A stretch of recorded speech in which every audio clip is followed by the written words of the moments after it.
સૌ સાથી યુવાનોને, વડીલોને, અહીં ઉપસ્થિત માતા બહેનોને સૌને ઉલગુલાલ જિંદાબાદ।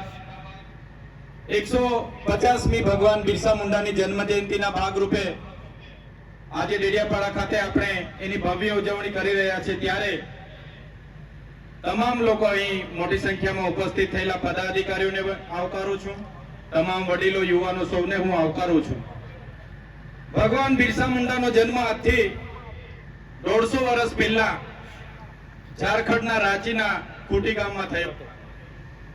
ભગવાન બિરસા મુંડા આપણા જેવા જ આદિવાસી મુંડા પરિવારમાંથી આવતા હતા। એમનું જીવન એક સંઘર્ષમય જીવન રહ્યું છે। માત્ર 19-20 વર્ષની ઉંમરે એ સમય આજથી 125 વર્ષ પહેલા એમણે અંગ્રેજી હુકુમત સામે ઉલગુલાન એમણે જાહેર કર્યું। એમણે કીધું, અબુમા દિસુમ અબુમા રાજ, આપણા દેશમાં આપણું રાજ, આપણા ગામમાં આપણું રાજ। તે જમાનામાં ટેલિવિઝન એટલે કે ટીવી, મોબાઈલ, રેડિયો કોઈ સુવિધાઓ નથી, વાહન વ્યવહારની સુવિધાઓ નથી, છતાં એ ટાઈમે વિસ્તારના જંગલ પહાડી વિસ્તારમાં એમણે ખૂબ મોટું સંગઠન ઊભું કર્યું અને અંગ્રેજી સલ્તનત સામે એમણે જંગનો એલાન કર્યો। 1895માં સરકારે ત્યાંના ડીએમ ડિસ્ટ્રિક્ટ મેજિસ્ટ્રેટે લશ્કર બોલાવ્યું। લશ્કર બોલાવીને બિરસા મુંડાની ધરપકડ થઈ અને એમના જનરલ ડાયરે નક્કી કર્યું કે બિરસા મુંડાને એવો સબક શીખવીશું કે આવનારો દિવસમાં કોઈ પણ આદિવાસી સમાજ બિરસા મુંડાની હાલત જોઈને અંગ્રેજી હુકુમત સામે માથું ઊંચું નહીં કરશે। બિરસા મુંડાને જેલવાસ દરમિયાન મારવામાં આવ્યા, ચાબુકોથી પુષ્કળ મારવામાં આવ્યો અને એને બેડીઓથી, જંજીરોથી જકડીને જ્યારે એમને કોર્ટમાં લઈ જવા માટે આવ્યા ત્યારે એમને બેડીઓમાં રસ્તામાં લઈ જતા હતા। તે સમયે લોકોને ખબર પડી, હજારો લોકો બિરસા મુંડાના એક ઝલક માટે રોડ પર ઉતરી આવ્યા અને જે અંગ્રેજોએ ધાર્યું હતું એના કરતા ઉલટું થયું। તે સમયે 2 વર્ષની જેલ બાદ બિરસા મુંડા ભગવાનનો છુટકારો થયો। ત્યારબાદ પણ બિરસા મુંડાએ રાણીનું રાજ જશે, આપણું રાજ આવશે ના સ્લોગન સાથે એ રાંચી વિસ્તારોમાં, છોટા નાગપુર વિસ્તારોમાં ફરી એમણે મુવમેન્ટ આખી ચાલુ કરી। ત્યાં અંગ્રેજી સલ્તનત સામે એમણે ઉલગુલાન જાહેર કર્યું અને લડત ચાલી। 3 વર્ષ સુધી સતત લડતા 3 માર્ચ 1900 ના રોજ ત્યાંના પહાડી વિસ્તારોમાં જ્યારે બિરસા મુંડા ત્યાં સંબોધન કરી રહ્યા હતા અને હજારો લોકો ત્યાં હાજર હતા, અંગ્રેજી હુકુમત સામે, એમના વેરા સામે, એમના ટેક્સ સામે, એમના કર સામે, ત્યારે અંગ્રેજી હુકુમતના લોકોએ ત્યાં એમનો ઘેરાવો કરીને ગોળીબાર કર્યા। ગોળીબારમાં 400 થી પણ વધારે આદિવાસી યોદ્ધાઓ ત્યાં મૃત્યુ પામ્યા। જે લોકો ઘાયલ હતા, જે લોકો જીવિત હતા, એમને પણ આ અંગ્રેજોની સેનાએ પહાડો પરથી ખીણોમાં નાખી દીધા। ઘણા લોકોને જીવતા દફનાવી દેવામાં આવ્યા અને બિરસા મુંડાની 3 માર્ચ 1900 ના રોજ ધરપકડ થઈ। ધરપકડ થયા બાદ બિરસા મુંડાને એવી જેલમાં રાખવામાં આવ્યા કે કોઈને પણ મળવા દેવામાં ન આવ્યા અને આખરે 3 મહિના બાદ શંકાસ્પદ રીતે, સરીકના રીતે બિરસા મુંડા 9 જૂન 1900 ના રોજ મૃત જાહેર કરવામાં આવ્યા।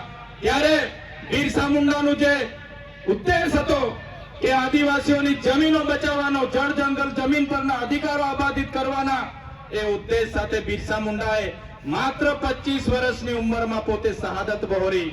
એ બિરસા મુંડાના ઉદ્દેશો થકી બ્રિટિશ સરકારને 8 વર્ષ બાદ એટલે કે 1908માં છોટા નાગપુર લેન્ડ એક્ટ બનાવવો પડ્યો, જેને આજે પણ આપણે જાણીએ છીએ એ લેન્ડ એક્ટ અંતર્ગત આદિવાસીઓની જમીન બીજા કોઈ સ્થળાંતર નહીં કરી શકે, બીજાના નામે નહીં થઈ શકે।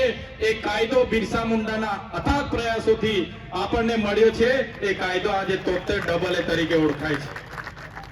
ત્યારે મિત્રો, બિરસા મુંડાનું જીવન, એનો ઇતિહાસ એક ગૌરવશાળી ઇતિહાસ છે। એમને દેશના ધરતી આબા તરીકે બિરુદ આપવામાં આવ્યું છે। ધરતી આબા એટલે ધરતીના પિતા। ત્યારે એમના ઉપદેશો પર ચાલવાની જરૂર છે મિત્રો. દેશની આઝાદીમાં બિરસા મુંડા સમેત તાત્યા ભીલ હોય, ખાચર નાયક હોય, તમામ આગેવાનો, ગોવિંદ ગુરુ ગીરી હોય, જયપાલસિંહ મુંડા હોય, તમામ આગેવાનોએ દેશની આઝાદીમાં પોતાનું યોગદાન આપ્યું છે. ત્યારે મિત્રો આજે પણ આઝાદીના 78 વર્ષ થઈ ગયા. વિકાસની વાત આવે છે ત્યારે આપણે નદીઓમાં, ડેમોમાં જમીનો આપી, રેલવેમાં જમીનો આપી, હાઈવેમાં જમીનો આપી, બુલેટ ટ્રેનોમાં જમીનો આપી, છતાં આજે આદિવાસી સમાજની વિકાસની વાત આવે તો આ સરકારો આદિવાસીઓ સાથે ભેદભાવ કરી રહી છે. આજે પણ મારો આદિવાસી સમાજ શિક્ષકો માટે રોડ પર આંદોલન કરે છે, સારી શાળાઓ માટે રોડ પર આંદોલન કરે છે, રોજગારી માટે રોડ પર આંદોલન કરે છે, દવાખાનાઓ માટે રોજ પર આંદોલન કરે છે. ત્યારે અમે આ સરકારને કહેવા માંગીએ છીએ, જો સરકાર આદિવાસીઓનો વિકાસ નથી કરવા માંગતી તો આવનાર દિવસોમાં અમે ભીલ પ્રદેશ મુક્તિ મોરચા તબા હેઠળ અલગ ભીલ પ્રદેશ 29મું રાજ્ય બનાવીશું. અલગ ભીલ પ્રદેશનું 29મું રાજ્ય અમને આદિવાસીઓને આબાદી જોઈએ અને એની રાજધાની આવનારા દિવસોમાં અમે કેવડિયા બનાવીશું. કોઈની બાપની તાકાત નથી કે અમને રોકી શકે.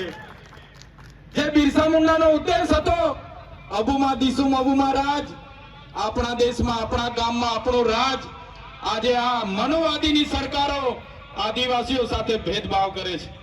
તમે જોઈ લો, આજે દેવ દિવાળી છે, બિરસા મુંડાની જન્મ જયંતિ છે, છતાંય આ મનોવાદી સરકારોએ આજે તમામ આદિવાસી વિસ્તારોમાં ગ્રામ સભાઓ રાખી છે.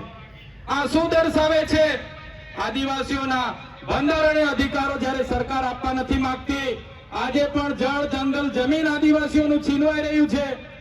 આજે પૂંજીપતિ, ઉદ્યોગપતિઓની નજર અમારા જમીનો પર, અમારા જંગલો પર છે. ત્યારે હું તમને સૌને આજના દિવસે આબાદિત કરું છું કે આ વિસ્તારમાં જીઆઈડીસી માં લિગ્નાઇટ નીકળે છે, નર્મદા ડેમમાં આપણે પુષ્કળ પાણી છે, જંગલ છે, છોટાઉદેપુરમાં રેતીની લીજો છે, યુરેનિયમ છે, અને જો સરકાર આપણો વિકાસ નહીં કરશે તો આવનારા દિવસોમાં તૈયાર થઈ જજો. આ સરકારો પરથી આપણે 29મું રાજ્ય અલગ બનાવીશું અને એની રાજધાની કેવડિયા બનાવીશું. મારા સમાજના યુવાધનને પણ કહેવા માંગુ છું, તમારી યુવા શક્તિ, તમારું જોમ, જુસ્સો, તમારું સાહસ તમારા કેરિયર બનાવવા માટે વાપરો. તમે ઉઠી બેઠા બાઈકો લઈને પ્રવાસમાં નીકળવાનું, પાર્ટીઓ કરવાની, જલસા કરવાની, નાચવાની, કૂદવાની, ચામધામની યાત્રા બંધ કરી દેજો. આ વડીલોને પણ હું આગ્રહ કરું છું, આવા રખડતા છોકરાઓને ઉભા કરી દો, એમને ભણાવો, ગણાવો, એમનું કેરિયર બનાવવામાં આપણે લગાડવું પડશે. જે લોકો આપણા આદિવાસી સર્ટી પરથી નોકરી પર લાગેલા છે, એ નોકરી કરનારા મારા સાથી મિત્રોને પણ હું બે હાથ જોડીને વિનંતી કરું છું. આદિવાસીના દાખલા પર આપણને નોકરી મળી છે, આપણને શિક્ષણ મળ્યું છે, ત્યારે આદિવાસીની અસ્મિતાનો સવાલ હોય, આદિવાસી સંસ્કૃતિ બચાવવાની વાત હોય, આદિવાસીની જળ, જંગલ, જમીન બચાવવાની વાત હોય, તમામ લોકોએ આવનારા દિવસોમાં એક મંચ પર આવવું પડશે અને તમને કંઈ થશે તે દિવસે આ ભીલ પ્રદેશ મુક્તિ મોરચો તમારી હાથે આવીને ઉભો રહેશે. હું ધારાસભ્ય બન્યો છું, સમાજના આદિવાસી દાખલા પરથી હું ધારાસભ્ય બન્યો છું. મારી ડેડિયાપાડાની બેઠક આદિવાસી રિઝર્વ બેઠક છે અને સમાજની દેનથી, સમાજના આશીર્વાદથી હું ધારાસભ્ય બન્યો છું. એટલે સમાજ માટે બોલું છું. તે દિવસે મારી પાર્ટી મારા આદિવાસી સમાજ માટે બોલતા રોકશે, તે દિવસે પાર્ટીના ઝંડા અને પાટિયા સૌથી પહેલા ચૈતર વસાવા ઉતારી દેશે. એટલા માટે બીજી પાર્ટીઓમાં રહેલા નેતાઓને પણ કેમ છું, ટિકિટ ટિકિટ ટિકિટ ટિકિટ કરીને કેટલી સુધી ગુલામી કરશો? ટિકિટ તમે આપશે પાર્ટી, તમે ફોર્મ ભરશો, પણ જે દિવસે આદિવાસીનો જાતિનો દાખલો નહીં હોય તે દિવસે તમારું ફોર્મ પણ પાસ થવાનું નથી. એટલા માટે ઘણા લોકોને મારી વાત કડવી લાગશે. બેન્ડ વાળા મિત્રોને પણ કેમ છું, આદિવાસી વિસ્તારોમાં 250 બેન્ડ છે. 250 બેન્ડના જે મેન છે રોકીસ્ટારના બેન્ડ પિન્ટુભાઈને પણ વિનંતી કરું છું, 1.5 લાખ રૂપિયા, 1,20,000, 1,30,000 આટલી બધી ફી લેવાનું તમે પણ બંધ કરજો. બહુ બધી રજૂઆતો આવે છે, એટલે બેન્ડ વાળા મિત્રોને પણ વિનંતી કરું છું, માપનું ડીજે રાખજો, માપનું સાઉન્ડ રાખજો, માપના કલાકાર રાખજો, પણ આપણા લોકોને પોસાય એ ભાવ રાખજો, નહીં તો આવનારા દિવસોમાં આ વિસ્તારમાંથી બેન્ડ વાજા પણ અમે બહિષ્કાર કરીશું. મારા યુવાન મિત્રો, 11 વાગ્યાથી નાચવા પડો છો, 5 વાગ્યા સુધી નાચો છો, કૂદો છો. કુદરતની દેન છે આદિવાસીઓ પર. આખી રાત નાચશે પછી પણ થાકશે નહીં. પણ નાચવાની સાથે સાથે તમારું લક્ષ્ય શું છે, તમારો ધ્યેય શું છે, એ તમારે નક્કી કરવું પડશે. અને અહીંયા વડીલો માતા બહેનોને પણ વિનંતી કરું છું, તમારો છોકરો આઈફોન લઈ માગે, KTM લઈ માગે, R1 લઈ માગે, જે પણ લઈ માગે, એને તમે પહેલા ભણાવો, ગણાવો, એને એની કારકિર્દી બનાવો, પછી એને તમે તમારી બાઇક લઈ આપવાની, 4 વ્હીલ લઈ આપવાનું હોય તે કરજો. પણ આપણા બાળકોને શિક્ષિત કરવાની જવાબદારી આપણી બધાની છે. મિત્રો, આદિવાસીની પરંપરાઓ, આદિવાસીની સંસ્કૃતિ, આદિવાસીના રૂઢિ પ્રથા, આદિવાસીની પૂજા વિધિ, હમણાં મહારાજે કીધું, ભગવાન એટલે કોણ?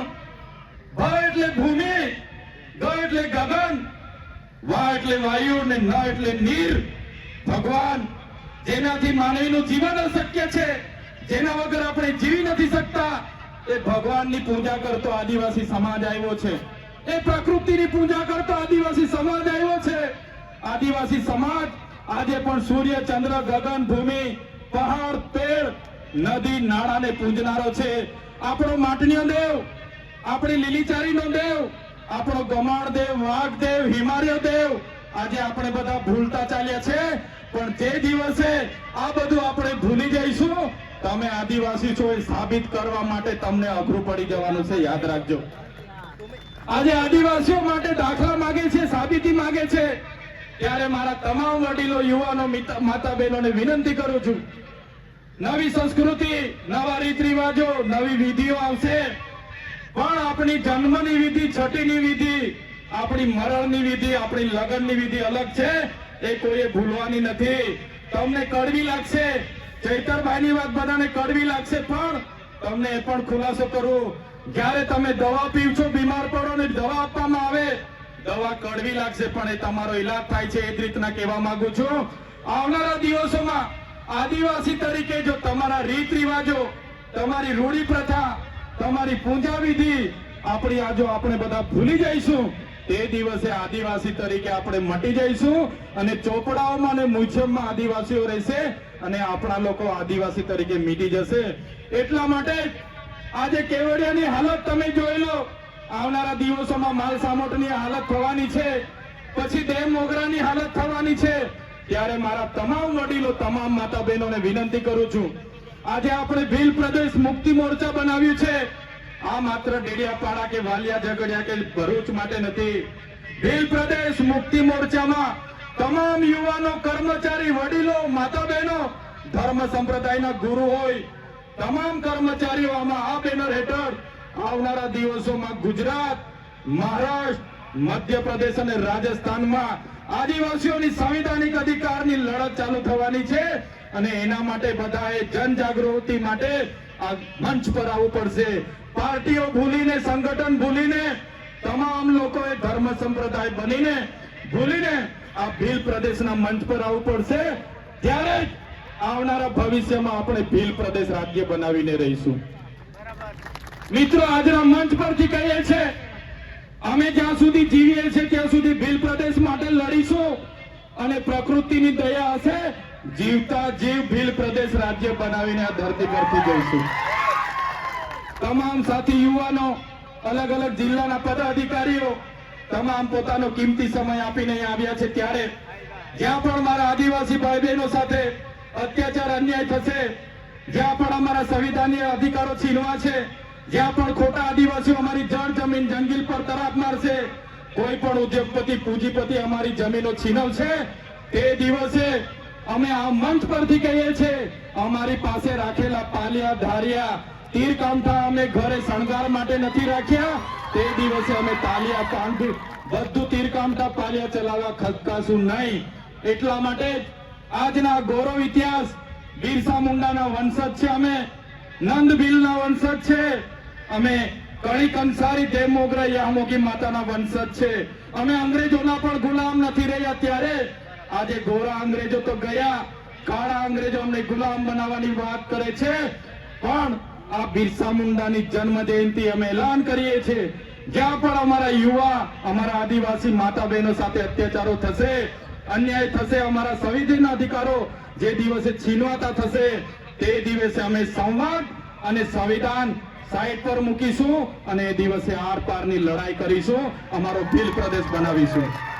જય આદિવાસી, જય જોહાર, જય ભીલ પ્રદેશ. આજે અહીં ઉપસ્થિત થયા તમામ સાથી મિત્રો, આજે દેવ દિવાળીનો તહેવાર હોવા છતાં, આજુબાજુમાં બીજા કાર્યક્રમો હોવા છતાં આજે મોટી સંખ્યામાં તમે ઉપસ્થિત થયા છો. તમામને મારા ઓલ ગુલામ જિંદાબાદ, જય જોહાર, જય આદિવાસી, જય ભીલ પ્રદેશ.